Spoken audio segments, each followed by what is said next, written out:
So one of the things I've noticed about my childhood is that I enjoyed most of it, but I also realized that I felt always misunderstood, and it was hard for me to communicate how I felt from elementary all the way up until even high school. I literally had to pray after high school, Lord, please help me to know how to communicate in a way people will understand, because I kept repeatedly hear people say, huh? What does that mean? And it was just frustrating. From a child, I've been called weird. I've been called, or statements like, what's wrong with you? Or why you always quiet? Or why you dress like that? Or even when I was little, I had this little mark on my nose. My mom told me, don't scratch it, when I had chicken pox. And what did I do? Scratched it. So it's been there ever since. So I kind of called it like a birthmark, a natural birthmark. So anyway, I kind of wanted to share like my childhood, and I'm just going to do them piece by piece, starting from first grade. I was 6 years old, and I want to start from like my elementary days. Like there was a teacher I had named Miss Hollidge, and I loved her. She was the sweetest woman ever. And there was a part of the class where we had to draw ourselves, and because I believe he was a therapist, he was walking around and looking at all the drawings that all of us were drawing of ourselves, self-portrait. And I heard him say that when children draw stick figures of themselves, that means they think very lowly of themselves. They don't have much confidence. They're very insecure. And then when he said when they draw full photos of themselves or self-portraits of themselves, where their legs look thick and they got the big hair and big smiles, and they're even drawing the background, that they're very confident and they're living in a great home environment. And because he said that, I didn't want to seem like I was insecure. I didn't want to believe that I was insecure. So I erased my stick figure drawing and tried my best to draw a full drawing of my self-portrait. And honestly, if I look back at it now, I was very insecure. And even days now, I can be insecure in a lot of ways when it comes to certain things. So I want to say to the parents, I want to say to teachers out there, and even the counselors, school counselors, family therapists, what would be a great activity and what would be a great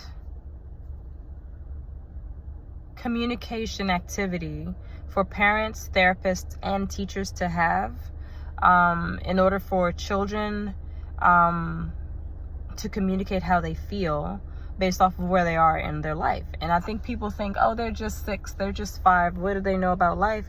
We have no idea what children are going through in their mind when they're at home and in their minds when they're at school. I used to show face like everything was fine when I came home, but I was always getting picked on. Granted, nobody stopped me from, no one stopped me from, learning or anything like that. But it was more like they prevented me from being myself. And I'm still learning that today. And I'm like, wow, you're actually a little more outgoing than you thought you were.